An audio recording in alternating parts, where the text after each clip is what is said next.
স্থানীয় সরকার উপদেষ্টা আসিফ মাহমুদের বিদেশ সফরের সময়ে তার ব্যাগে থাকা ম্যাগাজিনটি পিস্তলের AK-47 নয়। এমন তথ্য দিয়ে স্বরাষ্ট্র উপদেষ্টা অবসরপ্রাপ্ত লেফটেন্যান্ট জেনারেল জাহাঙ্গীর আলম চৌধুরী বলেছেন, এটি সঙ্গে নেওয়া ছিল তার অনিচ্ছাকৃত ভুল।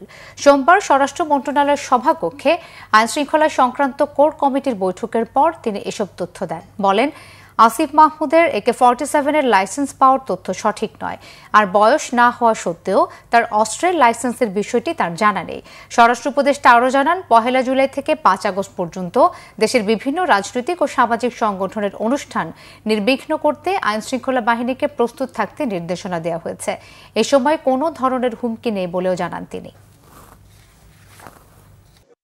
AK-47 না, এটা তারই একটা লাইসেন্সকৃত হাতিয়ার, পিস্তলের একটা ম্যাগাজিন দিয়ে থাকে, একটা খালি ম্যাগাজিনটা ওইটা ভুলে ওনার রয়ে গেছিল। ওইটা যে হোক, এই প্রিভিলেজটা যেন কারো ক্ষেত্রে না হয়, সবার ক্ষেত্রে যেন আইনটা একইভাবে প্রয়োগ করে, এই জন্য বলা হয়েছে।